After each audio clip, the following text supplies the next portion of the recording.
There's good, fast, and cheap, and you only get two. Right. And I'm good, and I'm fast, and I'm not cheap. Right. And I'm proud of that.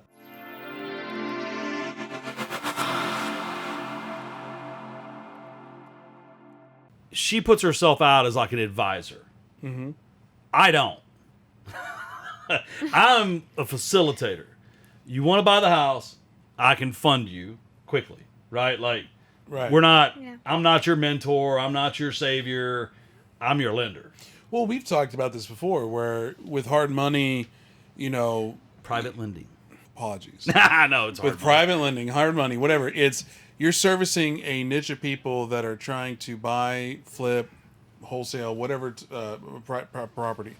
And you've said before, I don't know if you ever said on camera, but it's like, some people sell time, some people sell price, and some people sell convenience. You would rather sell on convenience and time than price. Other people, they'll sell on price, but they suck on all these other factors. So it's a balancing act. Yeah, there's good, fast, and cheap, and you only get two. Right. And I'm good, and I'm fast, and I'm not cheap. Right. And I'm proud of that. Yeah. Do you ever study history, like the '08 crash and all that stuff? Absolutely. So the reason I ask is because you always hear everything's cyclical and history repeats itself.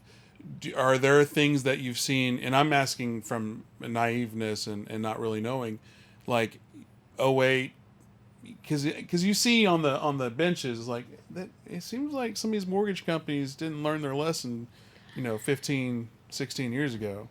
Do you see some of that kind of circling back? Mm-hmm. As a matter of fact, recently I saw that in New York City, 2 loan officers and I guess their mortgage company that they were running, they got accused of fraud. Unfortunately, what they were doing is they were originating loans for investors as primary homeowners rather than investment properties. And so the way I see that is it's just so sad that they risked it all. They went to jail for that. I mean, it's just really sad. I wouldn't do that whatsoever because it's just such a highly regulated industry. And so that if you do something wrong, eventually you'll get caught up with it and you will go to jail. Yeah, they're going to throw the book. And regulation aside, like, my mama taught me, like, anything you have to do at night and hope nobody catches you is probably a bad idea. Mm-hmm. Right? Like, it's just like, do what you're supposed to do, be above board. But I do have to say, like, so number one, foreclosures are not spiking nationwide. There are some pockets, there are some little price bands, etc. Unemployment nationwide is still near historic lows. I think, a little bit to your point, it's nowhere near, and to answer your question, it's nowhere near what I personally experienced Right. in 08 or 09. It doesn't feel like 07. Kind of feels a little bit like 06. But in 06, we were building literally 5 times more houses than we are right now. Right. I mean... So do you think that the lesson there is, like, people have a self-governor because they're like, well, maybe we don't expand? Because it seems like nowadays there's a demand for it, but maybe we don't build for it quite yet because we're scared we'll... But I argue that demand's not really there, man. Like, really? People are saying there's a demand just because they're like, well, look how many people turn 35. It's like, okay, yeah, but, no, but a $5 footlong is $13 freaking dollars. Yeah, but you can walk outside and see, like, if I drive home, I'm going to probably see at least 7 new apartment builds being built right now. Yeah, there's a record number of deliveries on, and now they're starting to do free rent.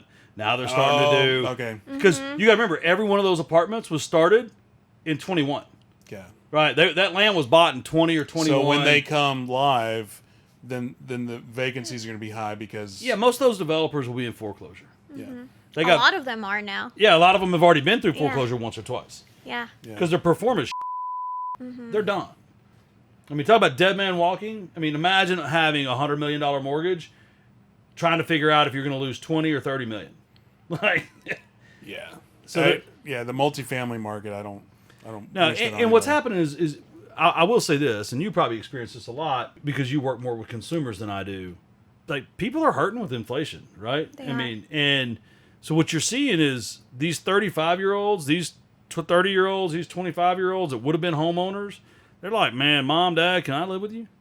And mom and dad got a 2.5% mortgage, and they're like, you know what? We'll build a house behind the house. We'll build an ADU. Like, that's a cool growing trend, right? Yeah. And, you know, I think you're going to see for the next couple years that demand isn't as strong. One, because rates are relatively high. Two, because cost of living is very high. And three, because, like, these parents can't sell their house. They're rate locked. Yeah. They're just going to be multi-generational housing.